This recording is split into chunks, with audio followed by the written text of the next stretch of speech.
सादर करीत आहोत नाटक दीपस्तंभ.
पप्पाजींची आठवण झाली का?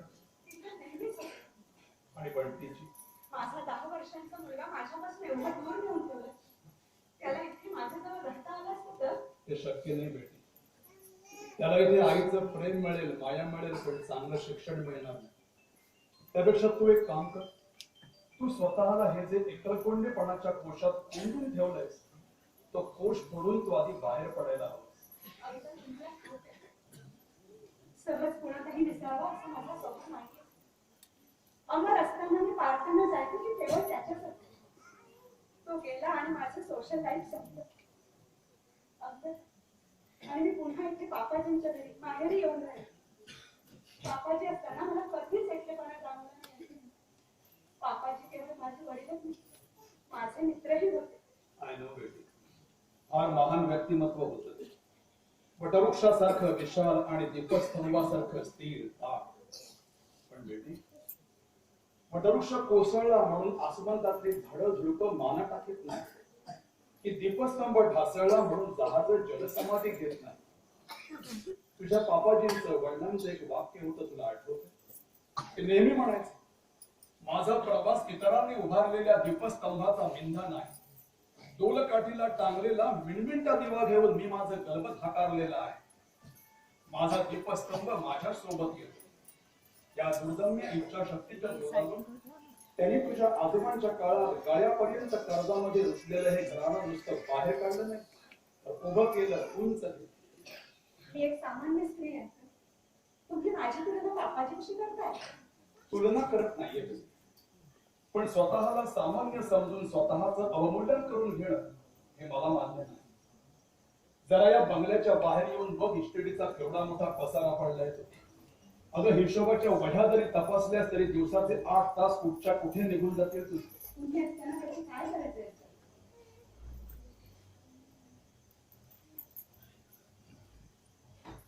तू स्वतःच्या आयुष्याचा काही विचार करणार आहेस की नाही? आता कसला विचार करायचा? मला असं वाटतं की तू लग्न करावेस. पुन्हा एकदा लग्न? विनोद करता का? अहो, मी कितीही लग्न करते म्हटलं तरी माझ्यासारख्या दुबळ्या, कुंभळ्या आणि म्हाताऱ्या व्यक्तीशी कोण लग्न करणार? हे बघ, हे भलतं सलतं काहीतरी बोलू नकोस. आत्ता कुठे तिशी ओलांडलीस तू? म्हातारी झालीस ना, तीही मनानं. बघ बेटी, पापाजी गेल्यापासून तू रायडिंगलाही गेली नाहीयेस. आपल्या तबेल्यामध्ये ब्राझिलियन अवघाडीचा घोडा आहे, आम्ही त्यालाही तू बाहेर काढला नाहीयेस. माझं ऐक जरा, जरा हा बंगला सोडून मोकळ्यावर ये पुन्हा. असं मुद्दा म्हणून स्वतःला कोंडून घेऊन पुढे जगणं सोडून दे.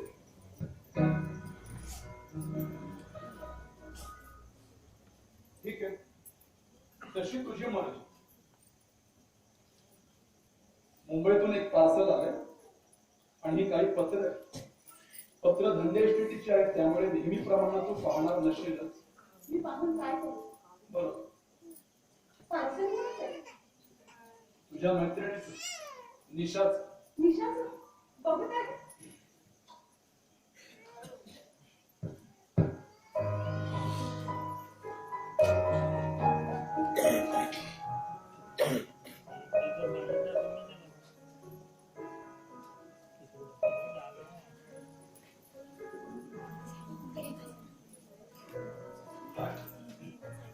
ही पुस्तक असते. हे श्रद्धानंदांचं नवीन पुस्तक आहे. मीच मागवलं होतं.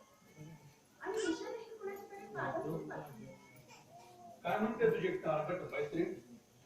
अंकल, तुम्ही उगाच नाव करता निशाचा. उगाच नाही करत, सकारण आहे. नवरा सोडून गाव भटकणारी भवानी ती. अंकल प्लीज, ती माझी मैत्रीण आहे. अमर अभ्यासात गेल्यानंतर तिने मला किती आधार दिला हे तुम्हाला ठाऊक आहे. मुंबईतली आपली चांगली नोकरी सोडून तब्बल वर्षभर ती माझ्यासाठी इथे येऊन राहिली. तिची माझ्यावर किती माया आहे तुम्ही जाणता. विनाकारण नाही. आज निशा जी कोणी आहे ती केवळ तुझ्यामुळे. एका दरिद्री भटजीची पोरगी पत्रकारितेचा अभ्यास करण्यासाठी अमेरिकेला जाऊ शकली ती तू केलेल्या खर्चामुळे. तू तिच्यावर आजपर्यंत किती रुपये खर्च केलेस याची तुला कल्पना नाहीये, कारण हिशोब तू पाहत नाहीस, ते मला ठेवावे लागतात. मनाची माया तिजोरीच्या मायेने भरलेली असते. बरोबर. हे या श्रद्धानंदांचं वाक्य, हे पुस्तक त्यांचं वाचले. होय होय. हे पत्र आता मी वाचू की नको? वाच ना, वाच, प्रेम कर आणि या समोरच्या भिंतीवर लावून ठेव. मला एक कळत नाही मान, तुम्हा दोघांचं पट्ट कसं? काडीचंही साम्य नाहीये तुम्हा दोघांच्या विचारामध्ये. विचारत नाही, पण स्वभावात आहे. अंकल तुम्हाला ठाऊक आहे, माझं सगळं बालपण या बंगल्याच्या 4 भिंतीतच गेलं. मी खेळायचं ते हे आमच्या कोणाकोणाच्या मुलीची. लहानपणी माझ्यामध्ये एकच मैत्रीण, माझ्या मामांची म्हणजे रघुजी महाराजांची मुलगी प्रिन्सेस सोनिया. तिची आणि माझी खूप मैत्री होती. एकतर बहिणीचं नातं होतं, शिवाय आम्ही दोघींच्या दोघे खूप चांगले. पण सोनियाचा स्वभाव, बाप रे. रघुजी महाराज तिला युगात वयाच्या 5व्या वर्षापासूनच ती घोड्यावर बसायला शिकली. माझ्या मनात ती माझ्या विषयाची तिच्या वेगळ्या सर्दी. माझ्या आयुष्यात माझ्यावर 2 व्यक्तींनी आपला प्रभाव टाकला. एक म्हणजे बापाजी आणि दुसरी प्रिन्सेस सोनिया. पुढे वयाच्या 12व्या वर्षी सोनिया आपल्या आई बरोबर इंग्लंडला निघून गेली. ऊन चिडून कुणीतरी हृदय काढून घ्यावं ना तशी रडल्या. त्या सुमारास ही लहानगी निशा वाड्यावर पूजेसाठी येणाऱ्या आपल्या वडिलांबरोबर कधीतरी येत असे. तिची आणि माझी मैत्री झाली. प्रिन्सेस सोनिया नंतर जर निशा नसते ना तर खूप लहानपणीच मी म्हातारी झाले. तसं ठीक आहे. मला फक्त एवढंच म्हणायचं होतं की स्त्रीनं सुरवण टाकत पोशाख पडून राहू नये, तसं उन्हाळा महिनाही असू नये.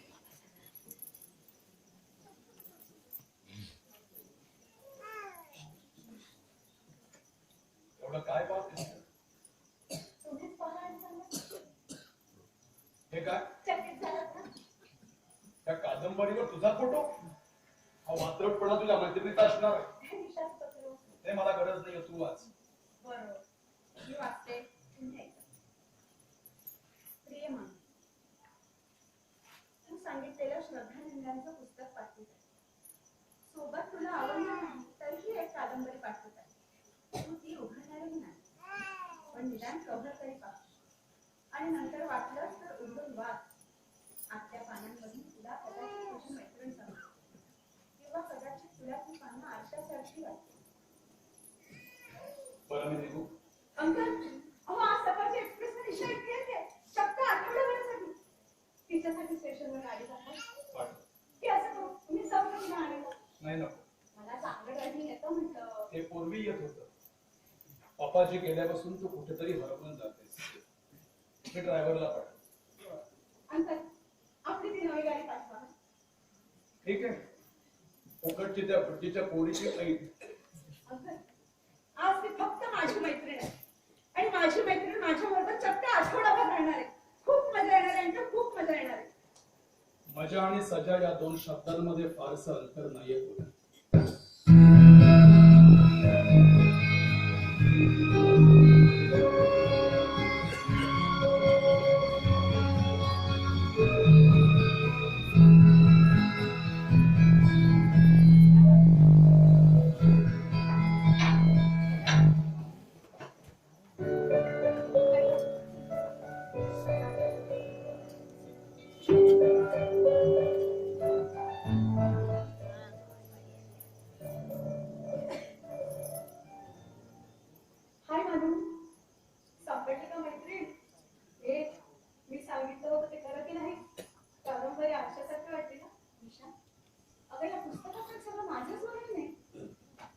तू हे बरं केलं नाही निशा. काय झालं मानू? हे बघ, तू एक पत्रकार आहे. कोणाच्याही आयुष्यात डोकावून करणं हा तुझ्या व्यवसायाचा आहे. अगं पण माझं आयुष्य ही माझी खाजगी मालमत्ता आहे. आणि तू माझी मैत्रीण आहेस. निदान माझ्या बाबतीत तरी तू असं एका बरं तुझ्याला तू माझ्या बाबतीत त्या घटना इतक्या तपशीलवारपणे सांगणं म्हणजे मानू, अगं माझ्यावर विश्वास ठेव. मी आधी तुझी मैत्रीण आहे आणि मग तुझ्यासाठी पत्रकार आहे. आणि तू माझ्यासाठी जे जे केलंस याचा मला कधीही विसर पडू नये म्हणून तुझा फोटो सदैव माझ्या टेबलावर ठेवलेला असायचा. माझ्या ऑफिसमधला माझा असिस्टंट म्हणजे नरेन धाकळस नेहमी तुझा फोटो पाहत असेल. त्याला काही तुझ्या चेहऱ्यावर करुण रसाने ओथंबलेली कविता दिसत होती. अगं मी त्याच्याशी तुझ्याबद्दल बोलले असेल पण सगळं म्हणून फक्त 8-10 मिनिटं. अगं आणि मी जे जे बोलले ते तुझ्या माझ्या मैत्रीबद्दल. अमर आणि तुझ्या मॅरेज लाईफ बद्दल मला काय ठाऊक होतं सांग ना. आणि ते तू माझ्याकडे कधी उघड केलं नाहीस. मी त्याला दोषी मानणार नाही पण प्लीज मानू अशी गप्प राहू नकोस. अगं काहीतरी बोल ना. काय बोलू? माणसं न पाहता सुद्धा पारखता येतात हे मला ठाऊकच नव्हतं.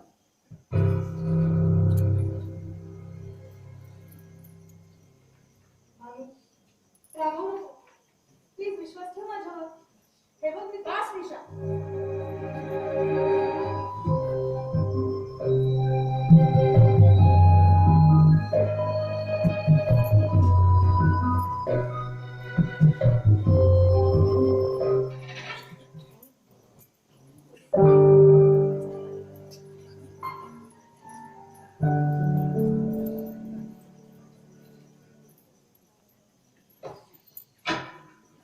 काशीबा,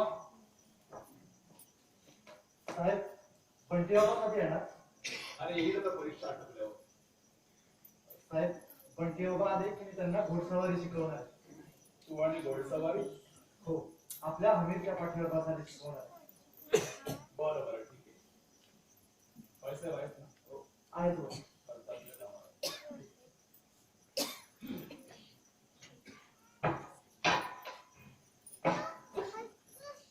तू काय म्हणतोय? Very good morning. पण आजचं टपाल आणि सहीसाठी पेपर सांगले. कुठे करायचं साहेब? त्या 2 लिटरवर आत्ताच आहे.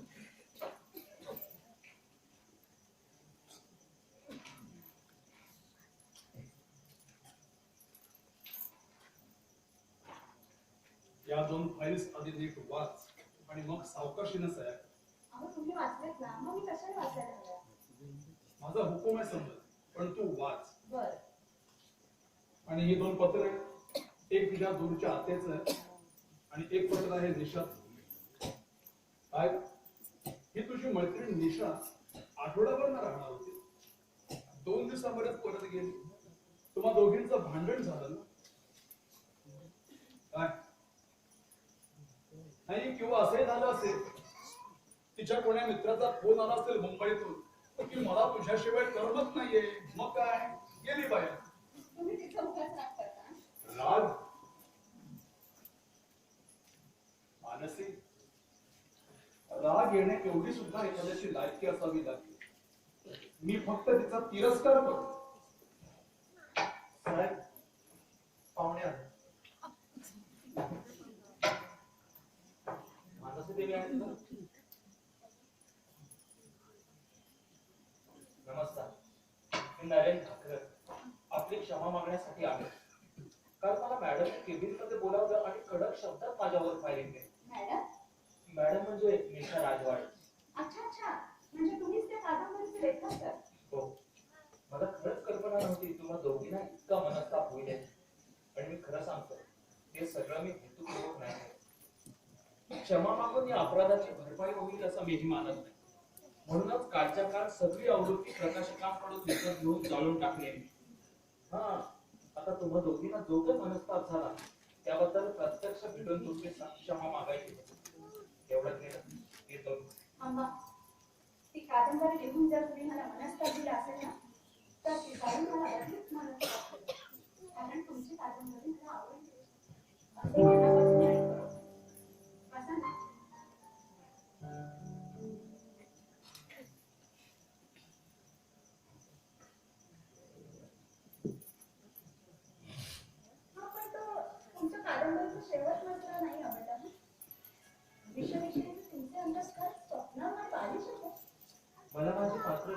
दुःखी झालेली आवडत नाही म्हणून.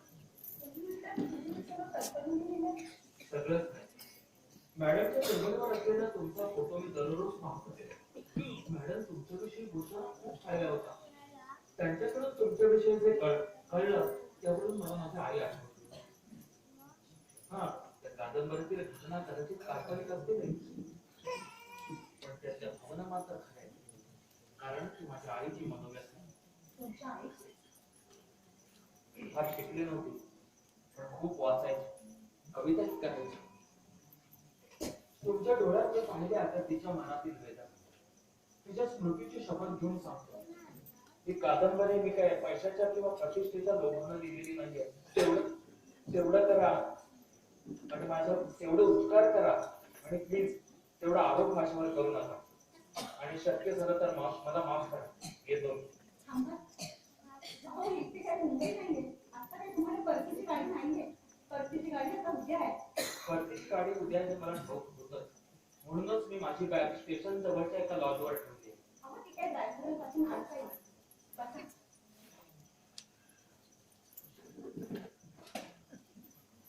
ध्यान द्या.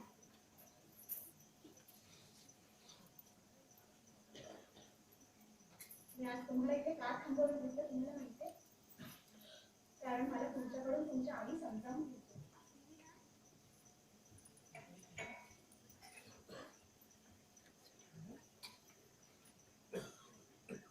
हे काय आहे?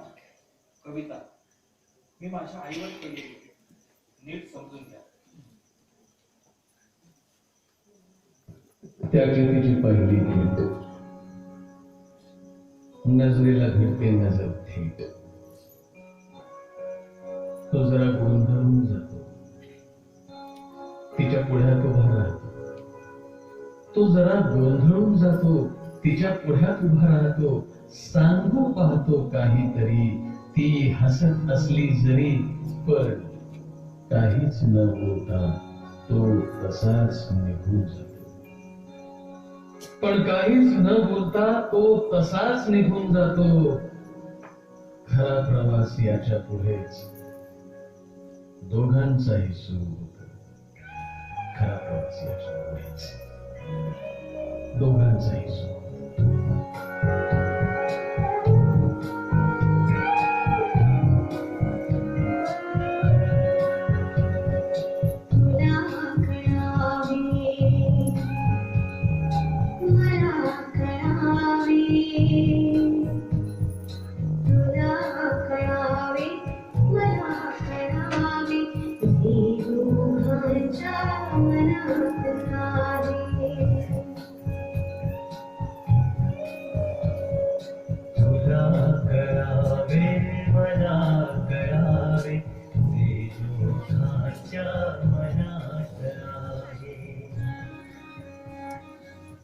आदरणीय मानसी देवी, परवा तुम्ही मला मुद्दाम थांबवून घेतलं त्याबद्दल आभार. थांबलो नसतो तर केवढ्या मोठ्या अप्रूप अनुभवाला मुकलो असतो ते आता जाणवलं. एका संवेदनशील, मनस्वी आणि जाणत्या मनाचा काही घडीचा सहवास अवघ्या आयुष्याला उपकृत करत गेला.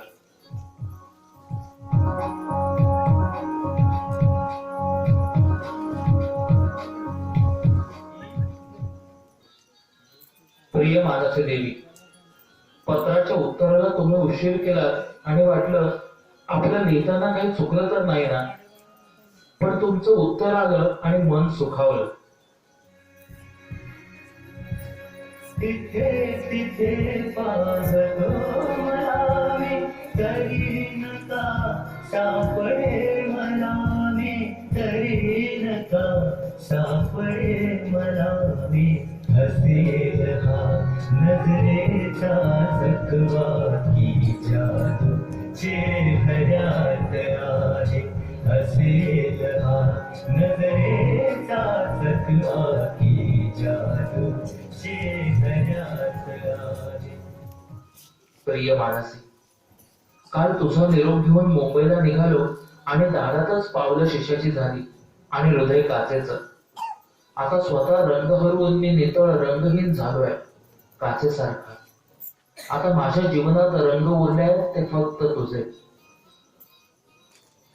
प्रिय मानू, आता शब्द सरले आहेत, उरलेत ते केवळ मनाचे हुंकार आणि त्या हुंकाराचा मनात घुमणारा अर्थघननाद. मी पण हरवल्याचा आनंद. प्रिय मानू, तुलाही तसंच वाटतंय ना?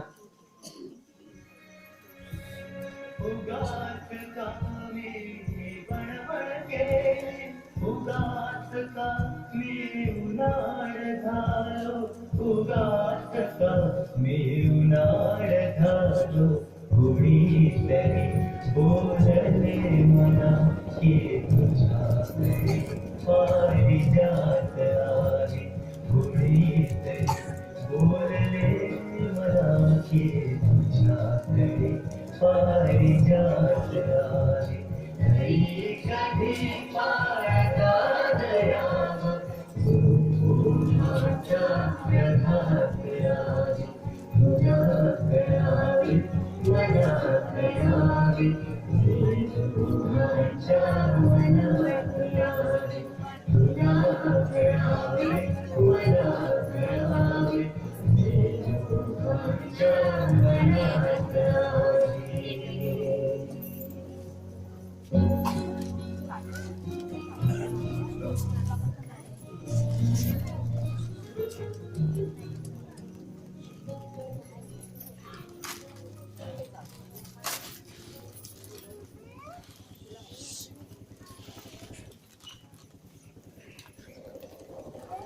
राजीवा,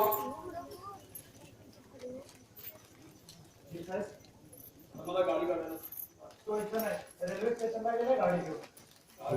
अहो ते आपले मुंबईचे साहेब, नरेन साहेब ते येणार आहेत ना.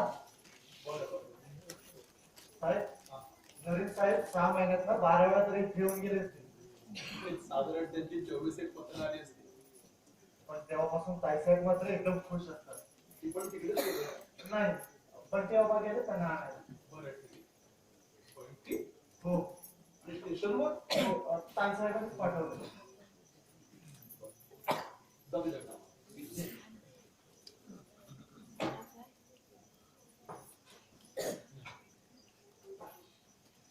Hi uncle. हाय.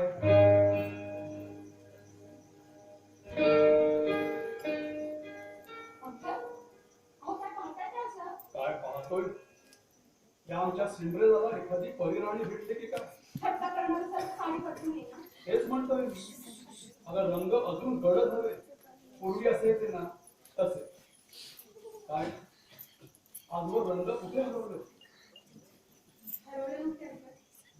आयुष्यात रंगांतर झालं. पण मग अचानक एकाएकी या रंगांची ओळख करून कोणी देतो? नाही, काही शब्दाने सांगण्याची गरज नाही. जर 2-4 दिवसांनी तुझ्या नावाचं मुंबईतून जे पत्र येतंय ते न बोलता सर्व काही सांगून गेले. ते पांढरे लखोटे बघता बघता माझ्या डोळ्यात देखत रंग बदलून गुलाबी होत गेले. बेटी, तुझा निर्णय चांगला आहे. त्या मुलाची चौकशी केली. अंकल, तुला काय वाटतं? मी हे सगळं डोळे बंद करून निमूटपणे शांत बसून जाईल? अन्नच हे बघ, त्या मुलाची चौकशी केली. पापाजींनी मला वचन दिलं, काहीही झालं तरी तुला दुःखात ठेवायचं नाही. माझ्या मनावरचं एक ओझं कमी झालं अंकल. आणि दुसरं, बंटीला हे सगळं मान्य झालं नाही तर म्हणूनच मी आज त्याला स्टेशनवर पाठवलं. दुसऱ्या कुणीतरी ओळख करून देण्यापेक्षा परस्परांनीच ती स्वतः करून घेतली तर जास्त चांगलं. मग समजा बंटीला नरेन आवडला नाही तर मग? तर मला माझी आवड दूर करावी लागेल. तू तर नरेनवर प्रेम करते. ते अजून एक स्वप्न आहे अंकल. आणि बंटी एक सत्य. स्वप्नाच्या हव्याच्या पोटी मला सत्याला गमवायचं नाहीये. तर कोणताही निर्णय घेशील तो पूर्णपणे विचाराने घे. बंटीच्या सुखासाठी तू अधिक दुःखी होता कामा नाहीस. अशी काहीतरी परिस्थिती निर्माण व्हायला पाहिजे की या घरावरचं दुःखाचं सावट कायमचं हद्दपार व्हायला हवं. हे बघ बेटी, आता नसत्या शंका कुशंका काढत बसू नकोस. कारण दुःख हे लोचट असतं, त्याला जबरीनं घराबाहेर काढावं लागतं. पण सुख हे शालीन भिडस्त असतं, त्याच्या स्वागतासाठी फाटकापर्यंत जावं लागतं. पाहुणे आले. मी या 2 फाईल्स आणल्या होत्या, पण आता काही ठेवत नाही. काय आता नरेन येतोय म्हटल्यावर तुला त्या वाचायला सवड मिळणार नाही. अहो असं काय करताय? वाचेल. काय गरज नाही आणि घाई तर अजिबात नाही. सावकाश 2-4 दिवसांनी घेऊन येतो. येतो. हाय निशा. नमस्कार. राम राम.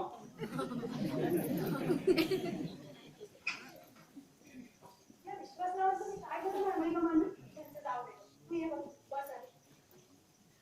आणि मला सांग, तू एकटाच शिकते कशी काय? मी एकटीच नाही हो, नरेन सुद्धा आलाय. अगं त्यानेच आग्रहाने इथे बरोबर आणलंय मला. पण आहे कुठे तो? अगं हो. अगं किती उतावळ होशील. बंटीने त्याला परस्पर नदीकडची वाट दाखवायला गेली. बंटीने वाट दाखवायला गेला? हो, पक्की दोस्ती झाली त्यांच्यात. बघशीलच तू.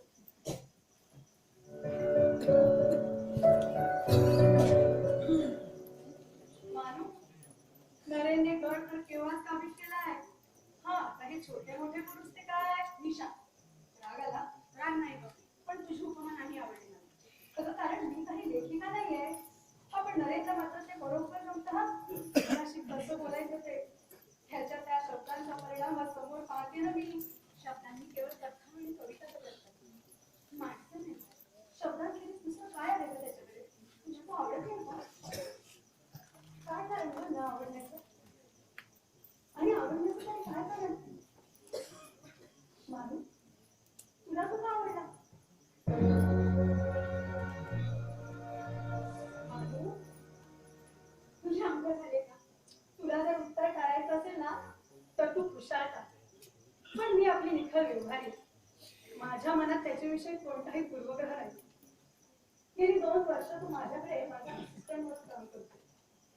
तो सज्जन आहे, प्रामाणिक आहे, पण तो खूप गरीब आहे. आणि तू खूप खूप श्रीमंत आहेस. ह्या एवढ्या प्रचंड श्रीमंतीची सुद्धा सवय व्हावी लागते ना. अगं कसं जमायचं तुमचं? तुझं आणि माझं कसं जमलं? अगदी तसं. आम्ही खूप विचार करून निर्णय घेतला. पण तिला जर नरेन आवडलं ना तर आम्ही दोघं लग्न करणार. अच्छा, तर मग डार्लिंग, त्याबद्दल तुमचं सर्वप्रथम अभिनंदन करण्याचा मान हा मलाच मिळाला पाहिजे.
हॅलो, हा नरेन बोलतोय. कोण? अरे जोशा, हा बोल, काय म्हणतोयस? काय? अरे बाबा, तुझ्या कल्पनेला कितीही ताणलंस ना तरी इतक्या श्रीमंतीचा अंदाज नाही यायचा तुला. तू शिवाजी पार्कचं मैदान पाहिलंस ना? तसली 30-40 मैदान मावतील एवढेच फार्म हाऊस आहे आमचं. तू लक्ष्मी शुगर फॅक्टरीचं नाव ऐकलंस का रे? परत ते जाऊ दे, तुला तसं नाही कळायचं. लॅक्टोजेन टॉफीज हे चॉकलेट खाऊ आहे ना तुला? अरे हा, ते आपल्याच कंपनीचं प्रोडक्ट आहे. मग ये कोठेधीश कसा जगतो हे जवळून पाहायचं असेल ना तर नक्की ये. हो आहे ना, ऑफिसची बिल्डिंग आहे ना आपली, तेवढा इथं बंगला आहे आमचा. शिवाय BMW, फॉर्च्युनर सारख्या कार, तरी ट्रक आणि कंटेनर्स अजून मोजायचे. आणि दोषा, इतकी विशेष बात म्हणजे इतकी हवा. तुझं ते लोणावळा खंडाळा झक मारत गेलं रे. इंग्रजांच्या तावडीतून सुटलेलं मिनी हिल स्टेशन आहे. Mini and virgin. काय निशा मॅडम? अरे त्या आता तिकडे कशाला येतील? त्यांना मी इथंच नोकरी देऊन टाकणार आहे. हा अर्थात मी आता इथला मालक नाही का झालो मी. ये पण आधी फोन करून ये. अच्छा, तुम्ही मित्र होता वाटतं. हो, ऑफिस मधला माझा मित्र. त्या सगळ्यांना इथे लग्नाला उपस्थित राहायची खूप इच्छा होती, पण मामूच्या इच्छेमुळे लग्न साधेपणानं आणि ठराविक लोकांच्या उपस्थितीत उरकावं लागलं. म्हणून थोडा हिरमोड झालाय त्याचा समजवतो. निर्मूळ माझंही झालं का? माझी खूप इच्छा होती की लग्नात थाटामाटात व्हावं, पण काय करणार, मानसीची इच्छा. आता अंकल म्हणून ती मला कितीही मान देत असली तरी ती इथली मालकीण आहे हे मला विसरून चालणार? बरोबर ना? ठीक आहे, उद्या सकाळी तुम्ही माझ्याबरोबर फॅक्टरीमध्ये येता. तिथे मी तुमच्याशी सर्वांबरोबर नीट ओळख करून देईन. कळलं? मानसीची इच्छा आहे की तुम्ही लवकरात लवकर फॅक्टरी आणि फार्मचा कारभार पाहायला सुरुवात करा. हो, मलाही आवडेल. मग काय, सकाळी भेटूया. Good night. Good night. Vishwasrao, Nisha उद्या मुंबईला चालले? हो का? साखरच? अहो, तुमच्या लग्नाला साधारण 1 महिना उलटून गेला. म्हणजे जवळजवळ निशा नोकरी सोडून 1 महिना इथे राहते. तिच्या नोकरीचा प्रश्न आहे, जाऊ दे तिला. पण तिला तिच्या नोकरीची काय गरज आहे? मी स्वतः तिला इथंच नोकरी देऊन टाकणार आहे. हा, म्हणजे मानसीची तशी इच्छा आहे. ती आपल्या कंपनीमध्ये PR म्हणून काम करेल. आमचं आधीच सगळं ठरलंय. कालपर्यंत तर निशाला सुद्धा मान्य होतं. ठीक आहे, आपण उद्या सकाळी भेटूया. Good night. Good night.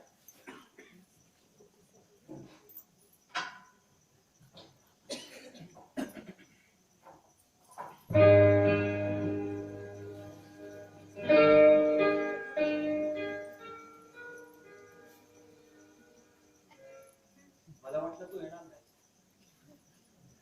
भालू काय करते? झोपलेली.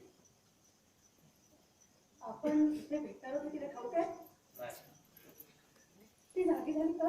होणार नाही. कारण चांगली 2-2.5 पेग व्हिस्की पाजली मी तिला आणि तेवढी तिला रगड होती. अरे या सगळ्याचा अर्थ काय? हे बघ, हे सांगण्याआधी विचारतो, तू उद्या मुंबईला चाललीस? हो. आणि तिथं जाऊन पुन्हा तेच काम करणार आहेस? मग इथे थांबून तरी काय करू? तुमचा सुखाचा संसार पाहत बसू? दूर उभी राहून गोडक्या म्हातारीसारखा तुम्हाला आशीर्वाद देऊ? निशा, मला माझ्या आयुष्यात आवडलेली पहिली स्त्री तू आहे. गेली 2 वर्ष तू माझ्याकडे माझ्या असिस्टंट म्हणून काम करतोयस.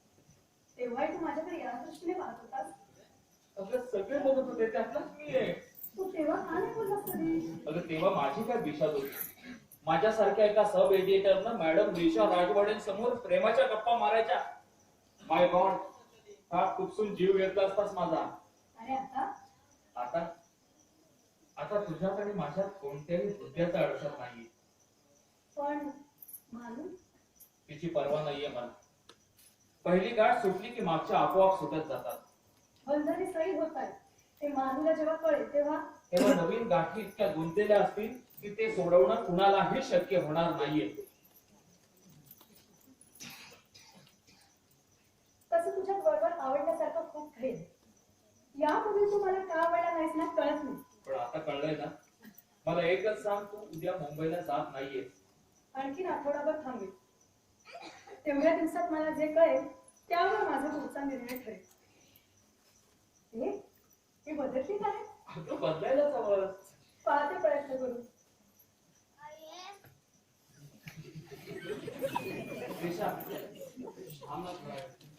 तिथे नको. मग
संजयबा, झाली सगळी तयारी? हो.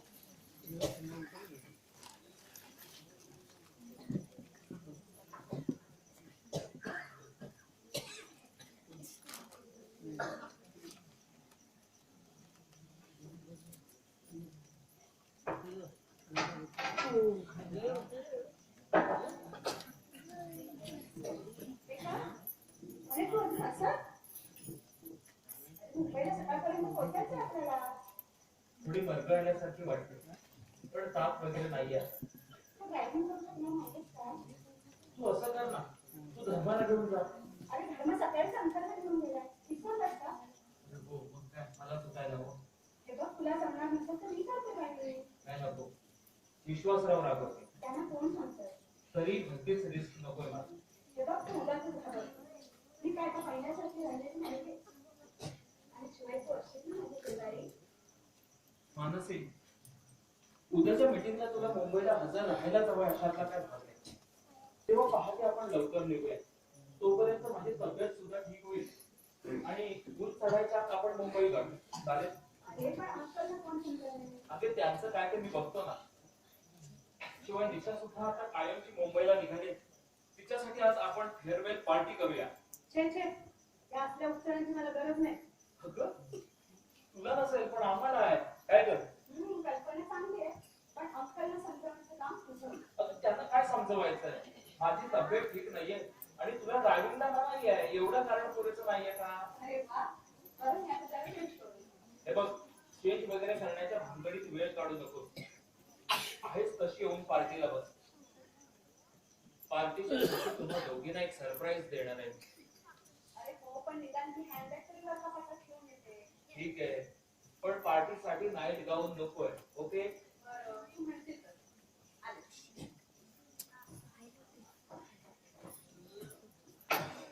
साहेब, दोन्ही बॅगा गाडीच्या डिकीत नेऊन ठेवा. जुल्या, मग त्यातली निशा मॅडमची बॅग परत आणेल. कारण तुझ्या बाईसाहेब एकट्याच चालल्यात मुंबईला. काय? ठीक आहे. तुझ्या मी मुंबईला जाणार आहे. निशा, अगं तू मुंबईला गेल्यानंतर माझं काय? तुम्हीच माझ्याबरोबर. तुझ्याबरोबर कायमचा? का? मानसीला सोडवत नाही का तिच्या पैशांचा मोह सुटत नाही? दुसरी गोष्ट खरी. ठीक आहे, मग या संगमरवरी खळग्यामध्ये सुखाने मड्यासारखा जगत राहा. निशा, प्लीज प्लीज माझं ऐक ना. राजीबा, तू आज घरी गेलास तरी चालेल.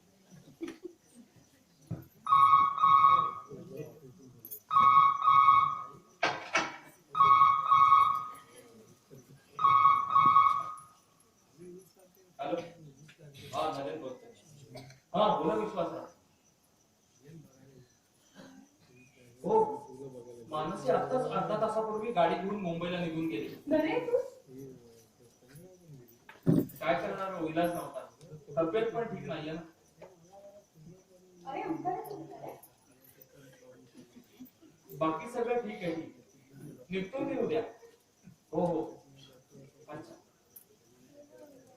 एक चिडले होते ना ते? चिडले होते पण इलाज नाही म्हणून गप्प बसले. त्या मला गेल्यावर नाही. अगं तू उद्याची चिंता आता कशासाठी करतेय? आज आपण मस्तपैकी पार्टी एन्जॉय करूया. चल मी पेक भरतो. अरे मला तुझी रिस्की वगैरे नको रे. मला सवय नाही या सगळ्याची. उगाच 2-2 दिवस दरदरत होतं ना. अगं त्या दिवसासाठी कंपनी म्हणून असं काय करते? बरं, ऑफिस थोडी हा. दिशा कमवा.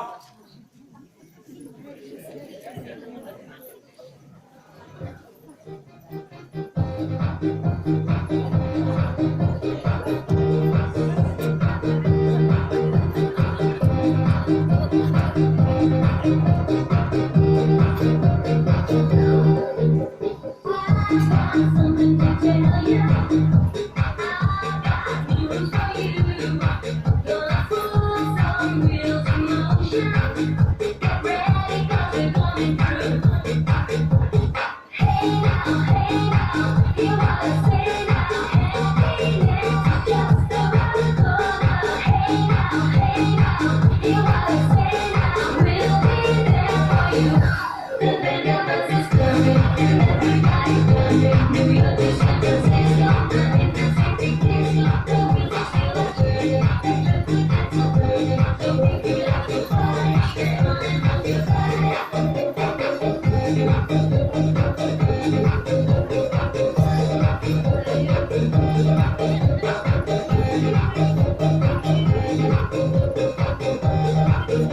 निशाला मूर्ख आहेस का तू? ही पेनीच तरच आपल्याला लग्न करता येईल.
हॅलो, हा बंटी बेटा बोल. काय म्हणतोय? मम्मी? अरे मम्मी अजून लंडनहून नाही आले परत. तिला तिचं जास्तीचं काम निघालंय, त्यामुळे आणखीन थोडे दिवस राहावं लागतंय. तिचा तिथला पत्ता मला ठाऊक नाही, पण विश्वासरावांना ठाऊक असेल. मी त्यांच्याकडून घेईन आणि तुला कळवेन. अरे तू कशाला फोन करतोयस? मी करेन ना. येईल लवकरच येईल. अच्छा चल. अजून किती दिवस आपण त्याच्यापासून लपून ठेवून राहतो? ते मला ठाऊक आहे. त्याला सत्य सांगण्याची माझी हिंमत नाही, ती माझी जबाबदारीही नाही, आणि मला वाटतं ते त्याला एवढ्यात सांगण्याची गरज नाही. श्रीराम, तुझ्या माझ्या दृष्टीने तरी सत्य काय ते जाणीवण्याची गरज नाही. हे बघ, विश्वासावर म्हणतात जोपर्यंत तिचं प्रेत सापडत नाही तोपर्यंत मेलेली असं आपल्याला स्वीकारता येणार नाही. तोपर्यंत आपण असंच समजून चालायचंय की ती हरवलेली आहे. अरे पण ते तुला मला ठाऊक आहे की ती 100% मेली आहे. कारण सांग ना. कारण ती इथं भाजून मेली. त्यानंतर तिचं प्रेत आपण दोघांनी मिळून गाडीत टाकलं आणि ती गाडी वळणावरच्या धबधब्यात ढकलून दिली. असं जाऊन सांगायचं पोलिसांना? सांग ना, असं जाऊन सांगायचंय का पोलिसांना? काही दिवस पाहतोय मी तू विनाकारण चिडचिडी झाली. विनाकारण? तुला ठाऊक नाही, ती गेल्यापासून सगळं काही बदलून गेलंय. पूर्वीसारखी झोप आता माझ्या नशिबी उरलेली नाही. आता एकटी राहण्याचं धाडस देखील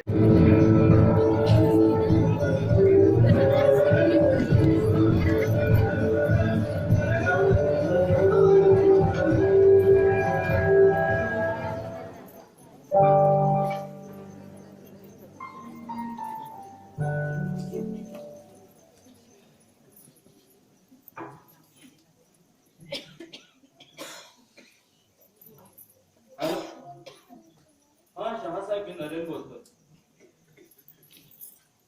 हो, ते सगळं बोललो मी त्यांच्याशी, पण त्यांनी सरळ सरळ मलाच आव्हान देऊन टाकलं. हे सगळं काय चाललंय ना रे?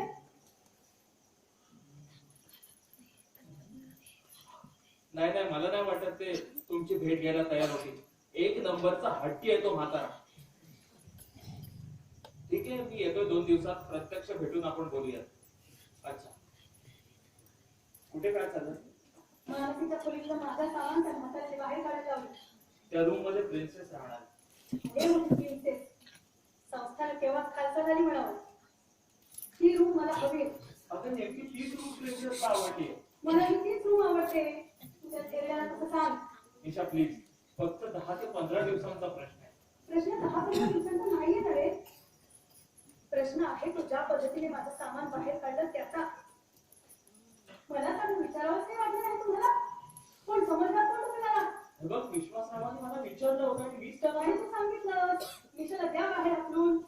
हे बघ, मानसी जाण्यापूर्वी तू या रूम मध्ये राहत होतीस ना. या एवढ्याशा रूम मध्ये मी आता राहणार नाही. बरं ठीक आहे, मग तू माझ्या रूम मध्ये राहा, मी या रूम मध्ये राहीन, चालेल? पण का? वाटलं तर तू तुझी रूम फिराले, माझी का म्हणून? अगं, निशा पाहुणे की आपली. पाहुणी असेल तर तुम्ही मालकिणीसारखं वागू नये. निदान तू तरी तिला कसं वागवू नये. आल्या क्षणापासून पाहते मी. काय पाहते? गोंडा गळतच तिच्या भोवती. ओ गॉड, अगं तू असं म्हणायला लागलीस ना तर सगळंच संपलं. काय संपलं? अगं ती कुठे, मी कुठे? मी स्वप्नात तरी तिचा विचार करू शकतो का? माझ्या बाबतीतही पूर्वी तुला असंच वाटत होतं. हे बघे, तू तुझी आणि प्रिन्सेस सोनियाची तुलना करू नकोस. ती प्रिन्सेस आहे, प्रिन्सेस. हो, आय सी. ही प्रिन्सेस सोनिया आणि मी तुझ्या बायकोच्या बंगल्यावरचे तुकडे तुकडे मोडणारे आश्रित काय? निशा, उगाच अर्थाचा अनर्थ करू नकोस. असल्या अर्थासाठी मला डिक्शनरी मागावी लागत नाही. कारण मी म्हणजे मानसी नाही. आणि तसा काही अनर्थ जर तुझ्या मनात आलाच तर लक्षात ठेव, मी म्हणजे मानसी नाही. माझे काय व्हायचंय ते होऊ दे रे. पण मी मात्र तुला फासाच्या दोरापर्यंत नेऊन पोहोचविलच. अच्छा, म्हणजे या थरापर्यंत तू जाऊ शकतेस. मानसीच्या बाबतीत तू ज्या घराला गेला होतास त्याच घरात मी जात नाही. अगं, ते सगळं मी तुझ्यासाठीच केलं होतं ना. वा रे सज्जनराव, माझ्यासाठी? मानसीवर कादंबरी लिहिलीस ती माझ्यासाठी. तिच्यावर आधी प्रेम आणि मग प्रेमाचं नाटक केलंस तेही माझ्यासाठी. तिच्याबरोबर तू लग्न केलंस ते माझ्यासाठी. आणि त्यानंतर तर तू चक्क तिचा खून केलास तोही माझ्यासाठी. ए बये, तोंड बंद ठेवा. गळा पण डावला माझा. ब्लॅकमेल करायला लागला ना तर तेही करेन मी. एका खुनालाही फाशी आणि 10 खुनांना सुद्धा फाशीच असते. लहानपणापासून अत्यंत दरिद्री 3 आयुष्य जगत आलोय मी. हा, पण जे माझ्या आता हाती आलंय ना ते कोणत्याही परिस्थितीत गमवायचं नाहीये मला. त्यात तू माझी साथ करणार असेल तर ती मला हवी. नाही तर एक लक्षात ठेव, कुठंही गेलीस तरी तोंड बंद ठेवायला लागेल, हे विसरू नकोस. तुला माझी मदत हवी? सोबत म्हणालोय मी, पण तू अशीच वागणार असेल ना तर. अरे मी अशी का वागते तुला कळत नाही? I love you Naren, I love you. तू मला माझ्या एकटीचा म्हणून हवाय.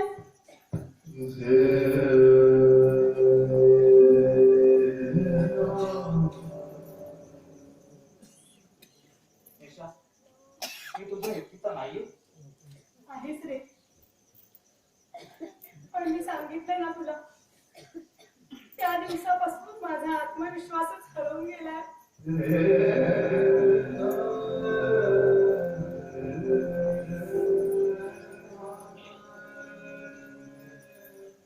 काय झालं काय निशा?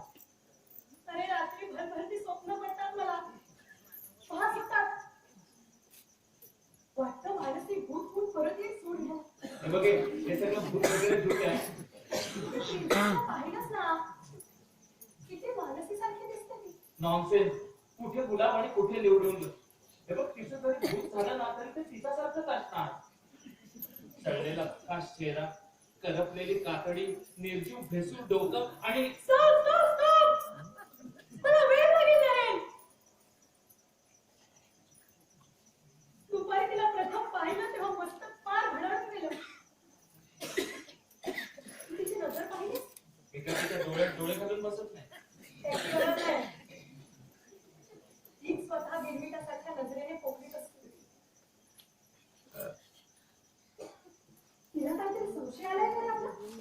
उगाच मूर्खासारखे तर्क करू नकोस हं. संबंध काय संशय यायला? मग कोण तुझी ही प्रिन्सेस सोनिया इतक्या वर्षांनी आत्ताच का आली? तू तिचं पत्र ऐकलंच ना? अगं मानसीनच तिला इथं बोलवून घेतलं होतं. तेही इतक्या वर्षात आत्ताच? मी त्या दोघींचे लहानपणीचे फोटो पाहिले. जवळच्या नात्यातल्या मुलांच्या चेहऱ्यात लहानपणी थोडंफार साम्य असतं, पण म्हणून मोठेपणी इतकं विलक्षण असेल, कारण सत्य कधी कधी कल्पितापेक्षाही विलक्षण असतं. अरे म्हणून तर मला फार भीती वाटते. नाही नाही नाही, हे काहीतरी वेगळंच घडतंय. ते घडेल त्याला तोंड द्यायला मी समर्थ आहे. हे बघ, मानसीच्या खोलीतील कपाटात सापडले. बहुधा तिच्या बापाचा असावा.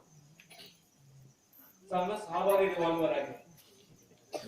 वेळ पडलीच तर यातली एक गोळी त्या थेरड्या विश्वासरावासाठी वापरणार आहे मी. आणि उरलेल्या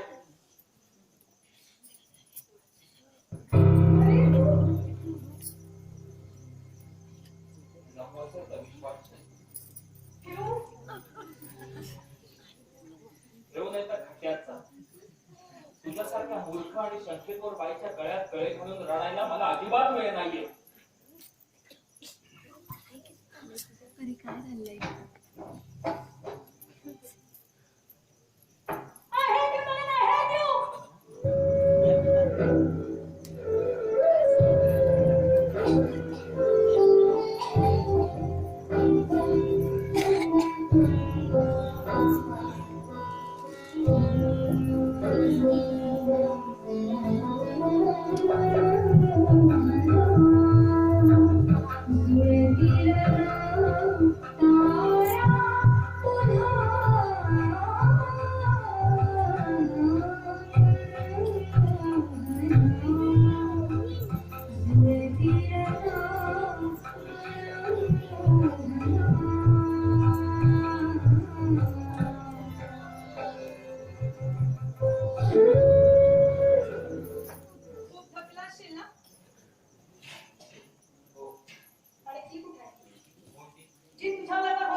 निशा, मी तुला पुन्हा पुन्हा सांगतोय, मी कितीही ठरवलं ना तरी माझे हात तिच्यापर्यंत पोहोचू शकणार नाहीये.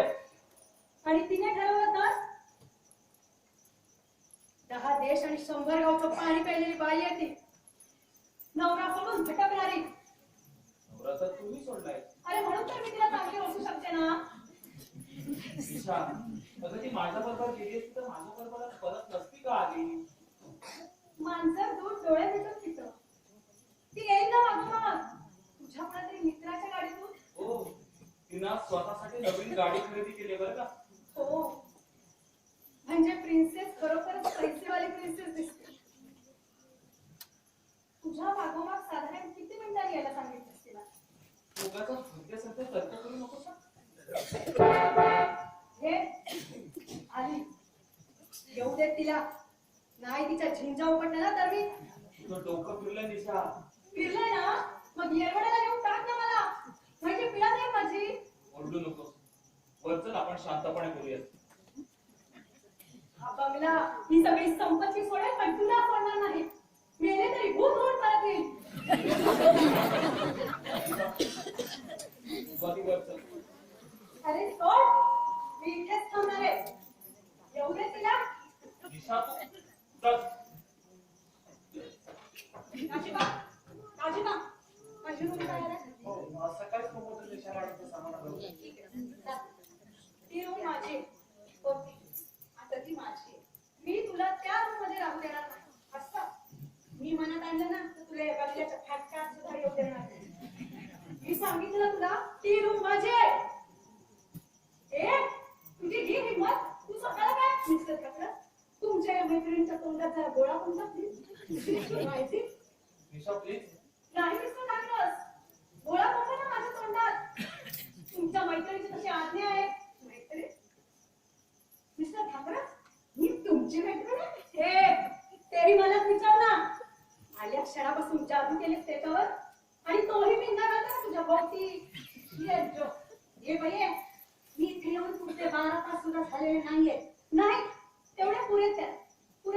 निशा प्लीज. प्रिन्सेस लक्ष देऊ नका तिच्याकडे, डोकं फिरलं तिचं. काय तू मुद्दाम सांगण्याची गरज नाहीये. Look at that crazy doggy. मी जरा तर लावायला तुला. खात्रा, तुमच्या या मैत्रिणीला आवडला. ते तर विश्वास लावायला सांगून कुत्र्याची गाडी बोलवावी लागेल. ए, बोल. पण भुलतेस ना तू. ए, बये, या क्षणापर्यंत तुझा आणि माझा काहीही संबंध नव्हता. प्रिन्सेस आहे प्रिन्सेस. आम्ही राजघराण्यातली माणसं खालच्या थरातल्या लोकांची मैत्री करत नसतो. तसेच वयस्कर आम्ही आमच्या तोडामोडाच्या लोकांशी करतो. तेव्हा तुझ्याशिवाय अशक्य. हा, पण मिस्टर ठाकरा, तुमचा मात्र राजघराण्याचे संबंध आलेले आहे. तेव्हा मी इथे असेपर्यंत मला तुमच्याशी मैत्री करायला आवडेल.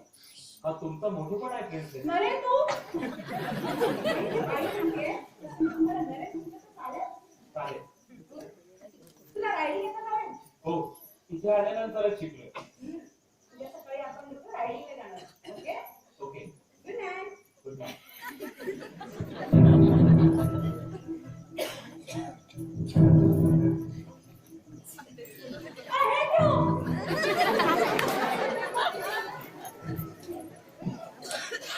उद्या जाणार आहेस?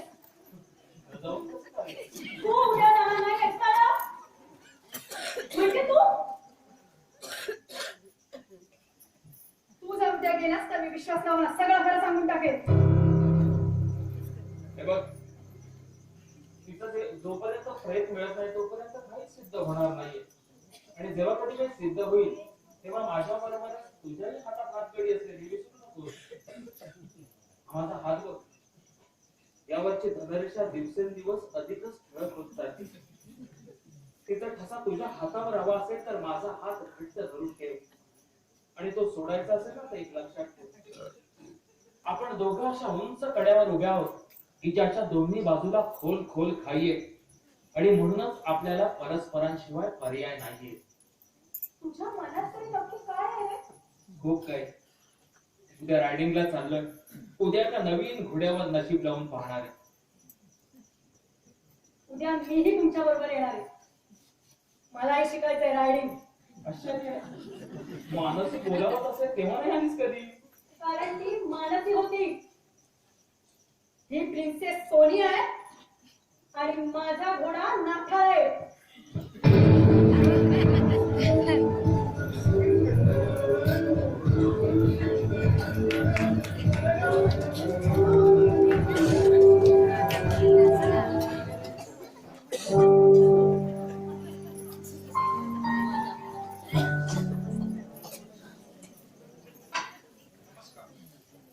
आपण विश्वास ना?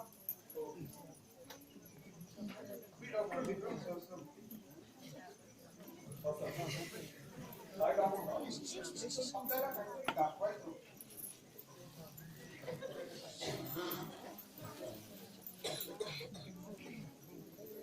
दागिने दागिने आमच्या मानसीचे आहेत.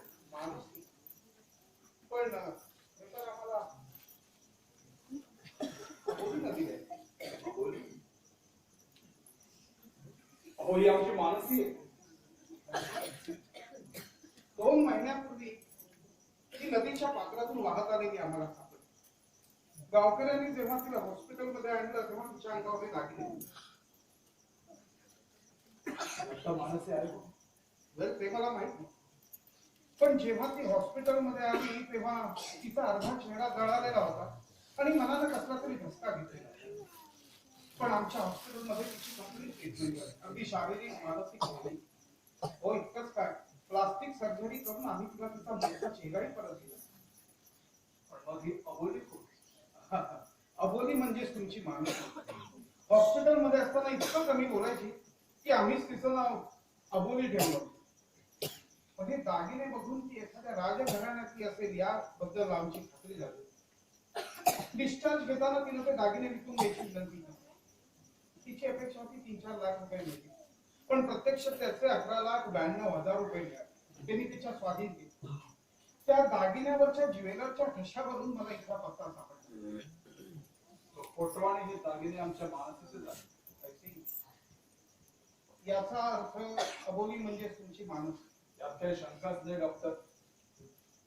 आपलं सुदैव म्हणून तिला दागिने विकण्याची बुद्धी झाली आणि तुमचे फार मोठे उपकार झाले की तुम्ही तिचा शोध घेत तिथपर्यंत आला. अन्यथा मी अंधारात चाचपडत राहिलो असतो. पण मग आता मानसी आहे कुठे? तिचा पत्ता कसा लागेल? डॉक्टर, आज मी तुम्हाला एका नव्या चेहऱ्याची ओळख करून देणार आहे. मानसी इथेच आहे, फक्त ती प्रिन्सेस सोनिया बनून आलेली आहे असा माझा फक्त अंदाज आहे. आपली हरवलेली मानसी भयंकर असा जीवघेणा खेळ खेळते आहे. तिला वेळीच सावध करायला हवं. डॉक्टर, कोणताही अपघात न होता मला माझी मानसी परत हवी आहे आणि त्यासाठी मला तुमचं सहकार्य हवं. साहेब साहेब काय? मगाशी नरेन साहेब निशा मॅडम आणि प्रिन्सेस घोडसवारीला गेले होते. तिथं आपल्या हमीरनं निशा मॅडमला पाठीवर उडवलं. निशा मॅडमचा हात मोडला. नरेन साहेब त्यांना हॉस्पिटलला घेऊन गेले. अरे पण हमीरला कोण घेऊन गेलं? प्रिन्सेस म्हणाला मला तोच घोडा हवा आणि स्वतः स्वार होऊन घेऊन गेला. हमीरनं प्रिन्सेसला स्वार होऊ दिलं. आता प्रिन्सेस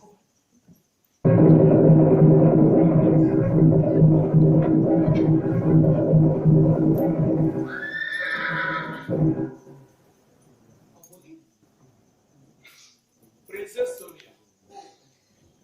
डॉक्टर, आपण आता एक नाटक करायचं. तुम्ही मानसीचे बालपणीचे मित्र आहात. बसा.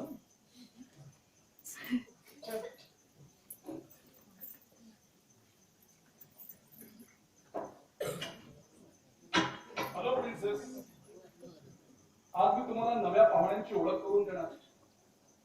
हे डॉक्टर विक्रम आणि या princess Sonia. High. How do you do? हे मानसीचे बालपणीचे मित्र. हा, तुम्ही त्यांना ओळखत नाही हो, कारण तुम्ही लंडनला गेलात आणि त्यानंतर यांची आणि मानसीची ओळख झाली. असं कुठे असता?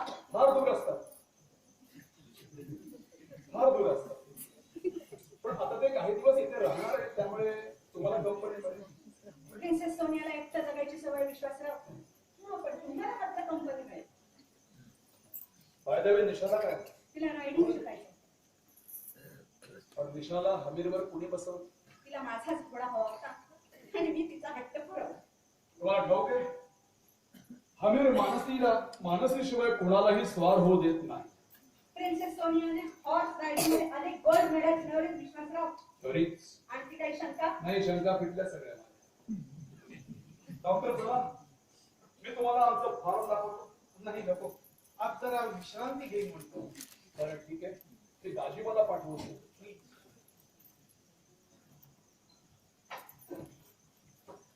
अबोली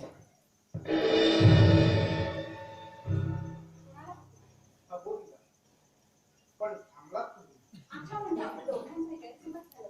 गैरसमज? माझा स्वतःच्या हातानं घडवलेल्या मूर्तीची ओळख मूर्तिकार विसरत नाही. मूर्ती घडवतानाचा प्रत्येक क्षण त्याच्या डोळ्यात साठवलेला हो नाही नाही, तुम्ही कवी ना? वाटतो. नाही ना, हो म्हणूनच तर आश्चर्य वाटलं. पण काय दिसतं तसं नसतं ना. खरंय खरंय. आता तुमचंच पाहा ना, तुम्ही प्रिन्सेस सोनिया दिसता, पण नाही, ही प्रिन्सेस सोनियाचे. हेअरस्टाईल बदलून माणसं बदलत नाही. अबोली काहीही न बदलताही बदलतात माणसं डॉक्टर. अबोली, तू दुसऱ्या कुणालाही फसवू शकशील, मला नाही. अबोली खबर मेले डॉक्टर. उगाच मूळ द्यायला औषध चावू नका. या स्वतःच्या हाताने गळा घुटलाय मी तिचा. अबोली, हे फक्त प्रतिबिंब होतं मानसी. प्रतिबिंब नष्ट झालं म्हणून शरीर नष्ट नाही होत. अबोली नसेल, पण मानसी तर आहे. केवळ शरीर मानसिक आहे. आत्मा आहे तो प्रिन्सेस सोनियाचा. पण ह्या घराला गरज आहे ती मानसीची. कुठल्या मानसीची? त्या भेदकड दुबळ्या कुंठाल्या मानसीची? नाही डॉक्टर, नाही. त्या मानसीला गरज आहे त्या प्रिन्सेस सोनियाची, उद्दाम आणि मगरूर सोनियाची, जिला आपल्या श्रीमंतीचा आणि सौंदर्याचा मात चढलाय ना, अशा प्रिन्सेस सोनियाची. चेहऱ्यावरचे भुसीन दूर झाल्यावर अबोलीने तिचं ते प्रतिबिंब आरशात पाहिलं.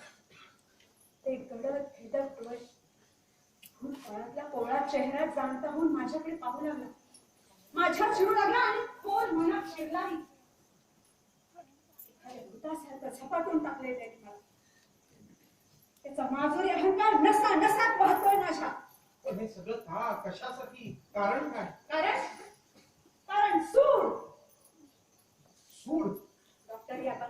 प्रत्येक जण माझ्याकडे ओळखीच्या नजरेने पाहतोय. फक्त ती दोघे जण सोडून, कारण फक्त त्या दोघांना ठाऊक आहे की मानसी जळून गेले आणि ती परत आली तरी तोच सारखा चेहरा घेऊन परत येईल. त्या कृतज्ञ निशासाठी काल नरेंद्र मानसीला जाळून मारलं. उद्या उद्या प्रिन्सेस सोनियासाठी तो त्या निशाचा जीव घेईल. नाही, हे भयंकर आहे मानसी, हे भयंकर आहे. भयंकर आहे? हा न्याय आहे डॉक्टर. अगं पण तो करण्याचा अधिकार आपल्याला कोणी दिला? आपण त्यांना कायद्याच्या हवाली करू. कायदा त्यांना त्यांच्या अपराधाची शिक्षा देईल. किती शिक्षा देईल? न्यायाचा प्रयत्न केल्याच्या आरोपावरून फार फार 3 ते 4 वर्षाची शिक्षा होती. आणि तिचं काय? जिच्यावर या मानसीने धाकट्या बहिणीसारखं प्रेम केलं, तिच्या विश्वासघाताची, तिच्या कृतज्ञपणाची शिक्षा तिला कोण देईल? आणि किती देईल? प्रिन्सेस सोनियानं निशाला प्राणदंडाची शिक्षा फरमावली डॉक्टर, आणि त्याची अंमलबजावणी तो नरेन करणार आहे. हे अशक्य आहे मानसी. असं कुणी कुणाला सांगून ठरवून कुणी करत नाही. तो करील कारण त्याला प्रिन्सेस सोनिया हवी आहे. मानसी केवळ श्रीमंत होती. प्रिन्सेस सोनिया श्रीमंतही आहे आणि खूप खूप सुंदर आहे. मानसी सुडाचा मार्ग आणि ती आत्मनाशाच्या दरीपर्यंत जातो. निदान मी तरी तुला आत्मनाश करू देणार. जीवाच्या बदल्यात जीव हा तर पशूंचा व्यवहार. माणसांचा न्याय त्यांनीच करावा ज्यांना क्षमा करता येईल. हा, पण एक गोष्ट मात्र कबूल कर. मनातला तो द्वेषाचा विखार वगळला तर तुझे प्रिन्सेस सोनियाचं रूप आवडलं. जगू दे ना तिला. तो रुबाब, तो आत्मविश्वास घे, पण तिचं फक्त रूप घे, रुबाब घे. आपलं मन मात्र मानसीच राहू. काय लोकांना न आवडणारे चेहरे बदलावे, लोकांना आवडणारे मन बदलू. मी एका सुंदर मनाला सुंदर चेहरा दिला. ते मन जगलं पाहिजे. प्रिन्सेस सोनिया नाही. मी त्या दोघांना खरं काय ते सांगून टाकणार. विश्वास ठेवा डॉक्टर. हा अपमान प्रिन्सेस सोनिया कधीच सहन करू शकणार नाही. प्रिन्सेस सोनिया एकतर मरेल, पण मानसीचा प्रेम मागे ठेवूनच जाईल. जेव्हा वणवा पेटतो तेव्हा तो अरण्य दुळूनच तुटतो होतो. तेव्हा तुम्हाला या सगळ्या शब्दाचा अर्थ कळलाच असेल. आणि प्रिन्सेस सोनिया शब्दाची पक्की आहे. अबोली ऐक माझं. अबोली, अन्यायाविरुद्ध लढणाऱ्या स्त्रियांसाठी ही प्रिन्सेस सोनिया एक दीपस्तंभ झाली डॉक्टर. ज्याच्या मनोऱ्यावर केवळ सुडाच्या गोळ्या उमटतात अशा शोभिवंत पण प्रकाश हरवलेल्या दीपस्तंभाचा उपयोग. त्यापेक्षा देवघरातल्या नंदा दीपासारखा सात्विकतेचा प्रकाश देणारी ती कुरूप अबोली जास्त सुंदर होती. अबोली,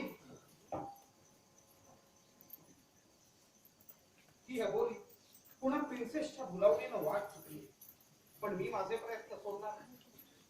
प्रिन्सेस शब्दाला पक्की असेल, पण मी पक्का आशावादी. काय डॉक्टर, हे असले द्वेषाचे डोंगर समजुतीच्या सुरुंगाने फुटत नसतात. हे तीच आहे, पण आपल्याला हवी ती नाही.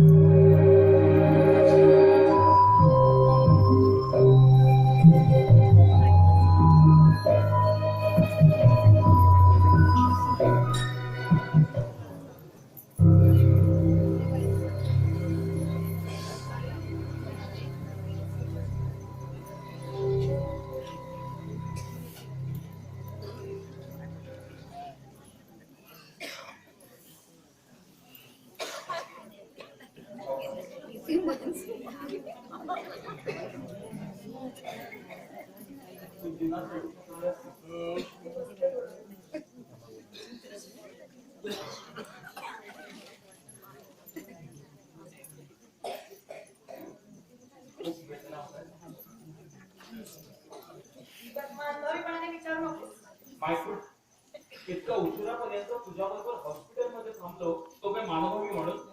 गरज नव्हती. सोडून जायचं होतंच ना देवाशी म्हणून. हे बघ, तसं करायचं असतं ना तर तुला हॉस्पिटलमध्ये घेऊनच गेलो नसतो. तिथंच सोडून आलो असतो. ती प्रिन्सेस नाही आली. तिचं आई गो, तिचं नाव घेऊनच माझ्यासमोर. तिच्यामुळेच माझी निगत झाली. बघे, तिचा काही दोष नाही आहे. तो घोडा तू स्वतःहून मागून घेतलाय. पण तो पिसाळा तिच्यामुळेच. ती बसली होती तेव्हा कसा ती माणसांची भाषा कळत असल्यासारखा निमूटपणे वागत होता.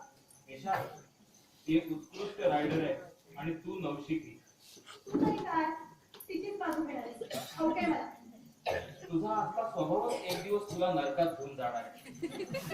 बघ, तुझं तरी दुसरं काय होणार आहे रे? परवा मानसी, काल निशा, आधी पुत्री प्रिन्सेस, तुझी आणखी कोणी? पण लक्षात ठेव, शेवटी कोणीच नसेल. तुझ्या नाकात तू एकटाच असशील. निशाला खूप दुःख दिलंयस तू.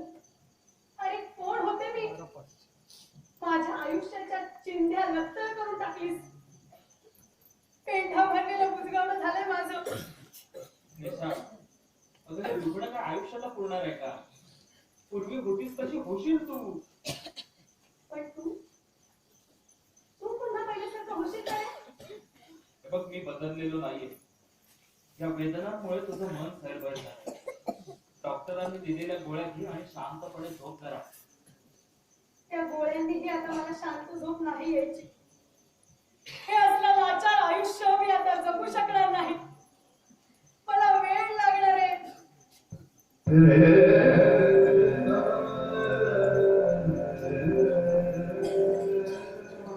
निशा, हे बघ, असले भलते-सलते विचार मनात नको आणू.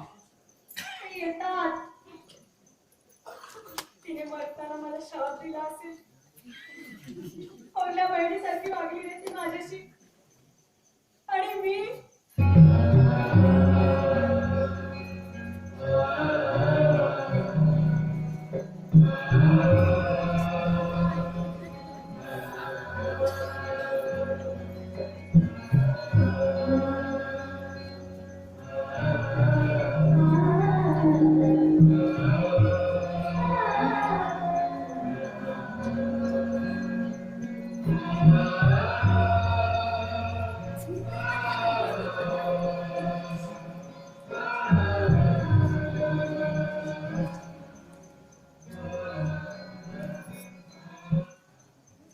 या अग्रस्थळ बाई तुझ्यावर प्रेमली नाही ना?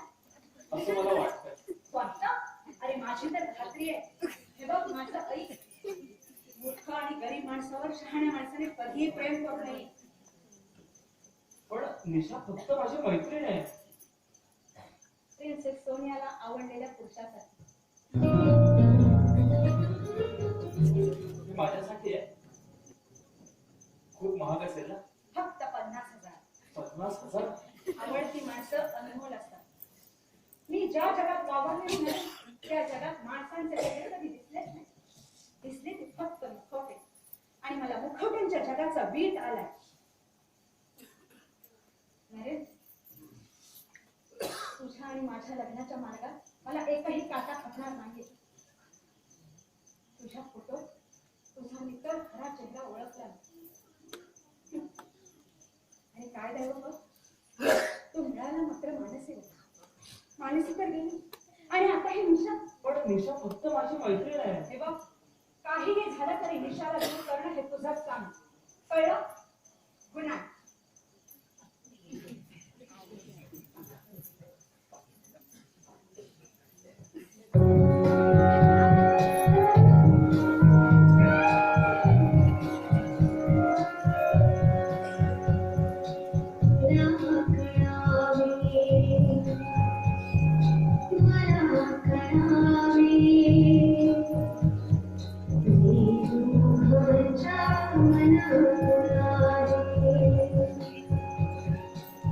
आपल्या लग्नाच्या मार्गात लहानसाही काटा मला खपणार नाही.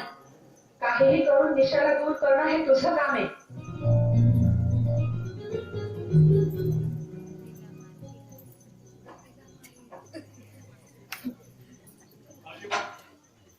पाणी घेऊन.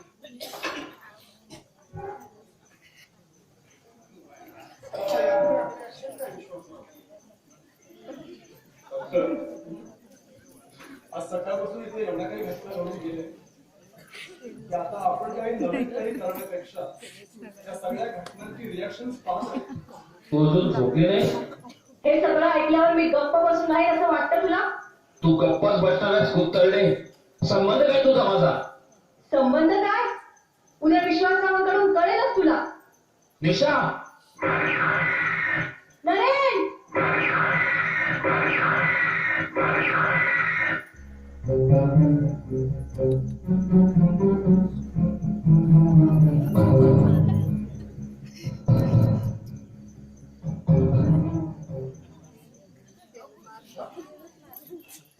मला म्हणण्यासाठी कारण सापडलं अंकल. मानसी सारखा त्याने जगण्यासाठी केलेला आकांत मी ऐकला आणि मगच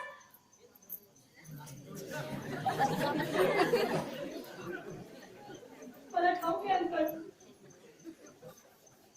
मला मुक्ती नाही.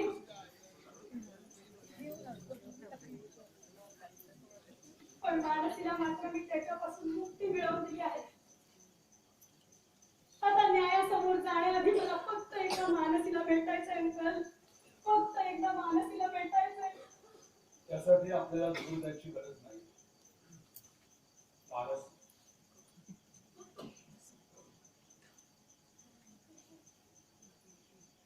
तो तर माझा कुणीच नव्हता ग, पण तू तर माझी होतीस ना, माझी सख्खी बहीण. का असं वागलीस का तू? मानसी, पश्चात्तापाला माणसं शुद्ध होतात. आणि क्षमेनेही पश्चात्तापाचा जाब विचारू नये यावे, कारण क्षमा माणसाला देवत्व देते.